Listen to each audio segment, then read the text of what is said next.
deserve to be loved, even if you need to do something for yourself. Because real love doesn't have conditions.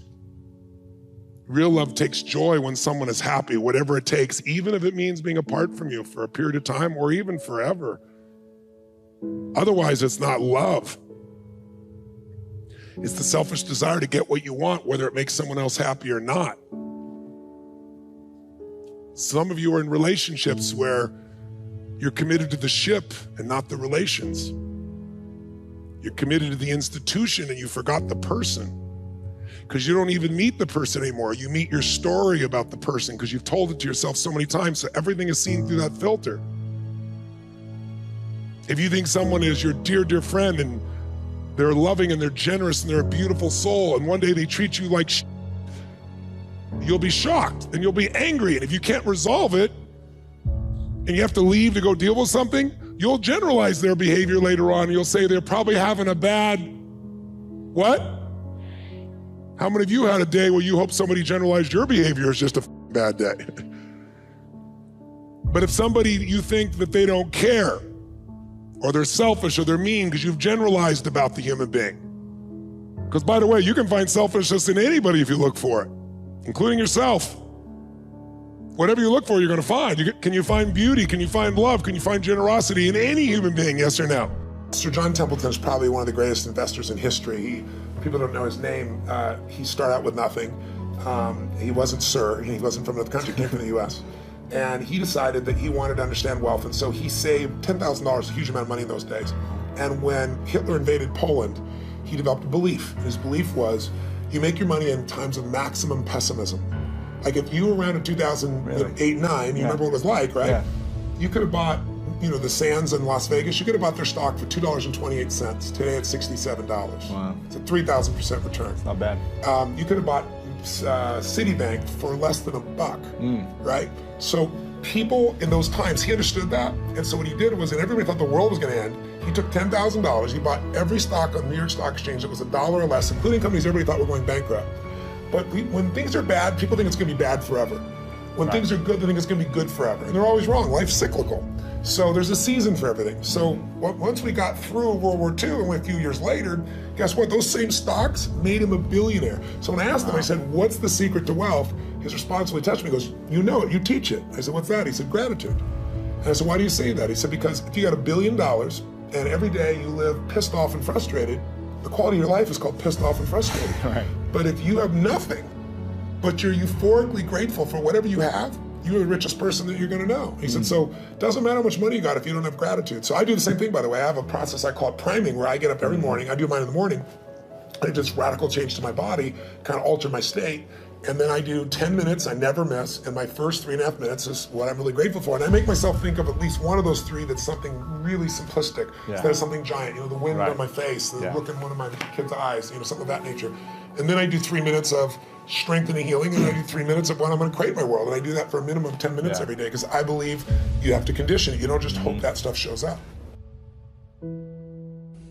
Now, the reason that most people don't give is because they operate out of a consciousness of scarcity.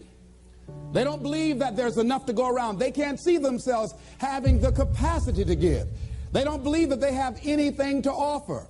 They don't see themselves as an opening for the universe to work through.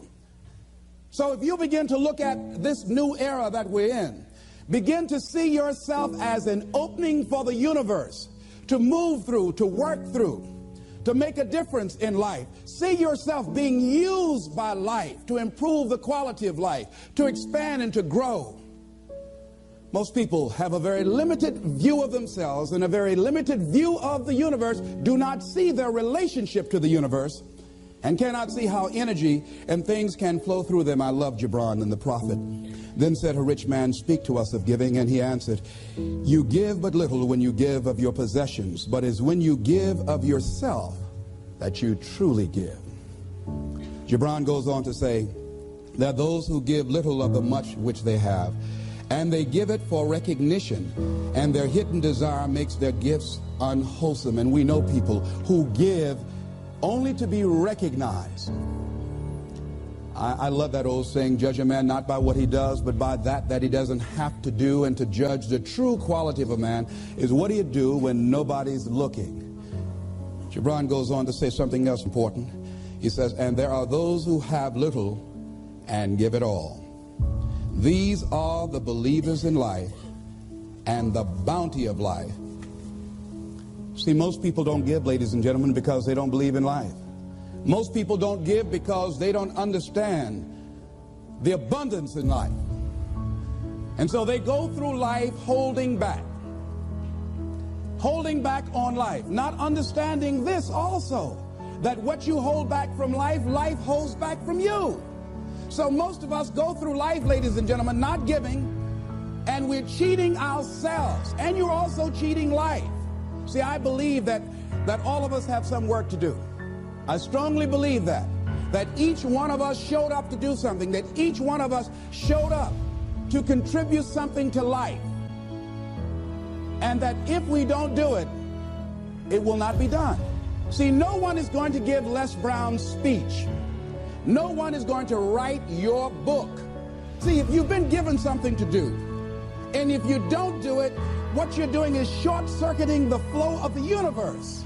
See, just imagine, if you please, we had a circle and people are standing around in this circle. And let's say we were given a bucket of love. And then I pass it to the person to the right, and they pass it to somebody else, and they pass it to somebody else, and they pass it to somebody else, and they pass it to somebody else, and it comes back to me. One of the great things about giving is that as you give, you're going to receive. What we want to do is keep the flow going, keep the flow going. If anybody gets the bucket of love and stops and holds it there, all of us suffer.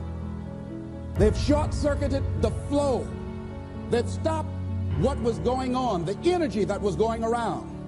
See, you are part of an equation, and you are needed. Part of why we should begin to look at how we give up our lives, that we've got to begin to see, what is it that I'm supposed to do? What is my life work? And then give ourselves to that. Because as we do that, ladies and gentlemen, I guarantee you, as you begin to take on this new era that we're in, if you decide that I'm going to begin to start living life generously, I'm going to start giving more of myself, I'm going to start putting out more, contributing more to life, here's what's going to happen, ladies and gentlemen. I guarantee you that life will take on a whole new meaning for you. I guarantee you that as you begin to give more of yourself in your work, give more of yourself in your marriage, give more of yourself in your relationships with your families and friends, give more of yourself to your talent, to your vocation, to your job or your business, as you begin to set high standards for giving that which you have been given to share in the universe, I guarantee you that life takes on a whole new dimension. That you'll be happier, you have a greater sense of happiness and fulfillment in life. And that's how that is.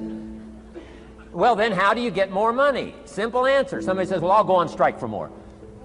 Well, here's a major problem with that. Here's a major problem with that. You can't get rich by demand.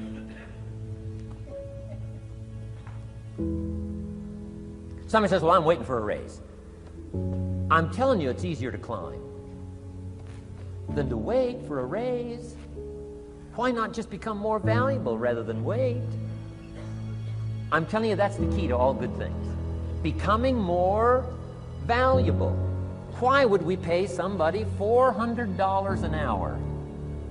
They've become more valuable to the marketplace. See how this works? I'm telling you, this stuff is so easy. This is America. This is a ladder. How far is it from 4 to 5? I'm telling you, it's not far. $4 to $5 an hour? If you work for McDonald's, haul out the trash, they'll pay you $5 an hour. If you whistle while you haul out the trash, they'll pay you $5 an hour. I'm telling you. You'll get an extra $1 just for a good attitude. Yay, McDonald's. Wear the hat. Incredible. $5. And then you just keep becoming more valuable, more valuable, more valuable. I got a telephone call 5 years ago. The company said, we're ready to expand internationally. We need some help. I was sort of semi-retired. Right? Looking for the next exotic beach. They said, no, Mr. Rohn, we got a project for you. Right? Going to expand internationally. We could use your help. Next little while, we'll add some millions to your fortune, make it worth your while. I said, okay. I thought later, isn't that interesting that they called me? My second thought was, of course they'd call me. Who else would they call? I mean, I can get the job done. Now, how come I got a telephone call worth millions? I had become valuable. Now, I'm a farm boy from Idaho. I was raised in obscurity. 1 year of college, and I thought I was thoroughly educated. Made all kinds of mistakes galore. At age 25, the creditors are calling me saying, hey, you told us the check was in the mail. I got pennies in my pocket. I got nothing in the bank. I'm behind on my promises. How come I get a telephone call 5 years ago and it's worth millions? I changed. I turned my life around. Is it possible to become worth millions? Speaking economically, now there's a lot of values to become, but let's just talk economics. Is it possible to become that valuable? And the answer is, of course, of course. Now let me give you the secret. Shoaff said, here's the secret, Mr. Rohn. Learn to work harder on yourself than you do on your job.